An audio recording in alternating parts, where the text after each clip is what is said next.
Hello दोस्तों। आप सभी का स्वागत है हमारे चैनल मस्त मजेदार कहानियाँ। आज की कहानी अकबर और बीरबल की कहानी, गलत आदत। एक बार अकबर गहन सोच में थे। ऐसा लग रहा था कि परेशान है। तब एक दरबारी ने उनसे उनकी परेशानी का कारण पूछा। तब अकबर ने बताया उनके बेटे सलीम को अंगूठा चूसने की एक गंभीर गलत आदत पड़ गई है। जैसे जैसे वो बड़े होते जा रहे, इस आदत की वजह से हम सभी परेशान हैं। लेकिन शहजादे जिद्दी है और किसी की नहीं सुनते। तब उस दरबारी ने अकबर को एक संत के विषय में बताया। उसने कहा कि एक संत है, कहते हैं कि उनसे जो एक बार बात कर लेता है वो उनकी हर बात सुनता है और अपनी सारी बुराई त्याग देता है। उसकी बात सुनकर अकबर को अपनी परेशानी का हल उस संत में दिखाई दिया और अकबर ने उस संत को दरबार में लाने का आदेश दिया। कुछ समय बाद संत को दरबार में बुलाया गया। उनका आदर सत्कार किया गया। तब संत ने लाने का कारण पूछा। अकबर ने उन्हें सलीम की अंगूठा चूसने की आदत के बारे में बताया और कुछ उपाय करने कहा।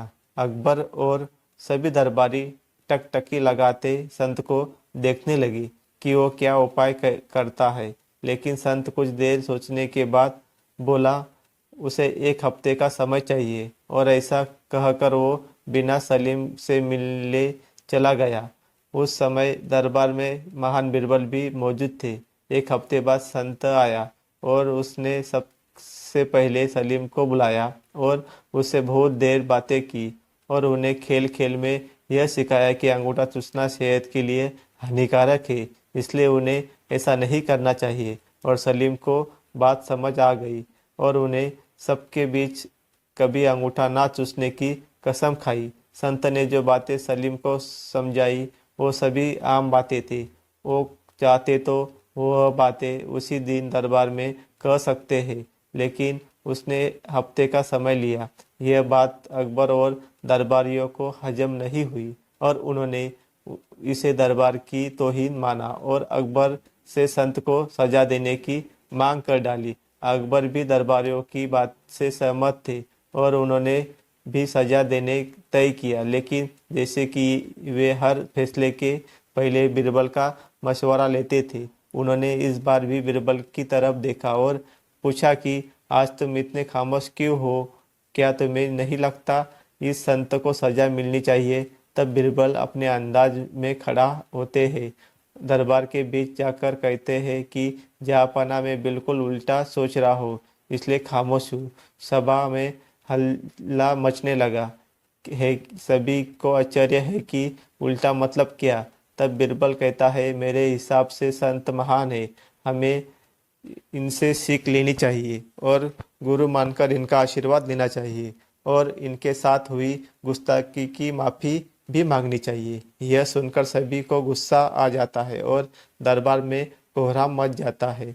तब अकबर गुस्से से बीरबल से कहता है, गुस्ताख बीरबल, तुम हम सभी की तौहीन कर रहे हो कि हम इस संत से माफ़ी मांगे। तब बीरबल कहता है, जहाँ पनाह गुस्ताखी की नाफरमानी को माफ़ करे, लेकिन मेरे मुताबिक यही न्याय संगत है। अकबर कहता है कि बीरबल, अपनी बात को साबित करो।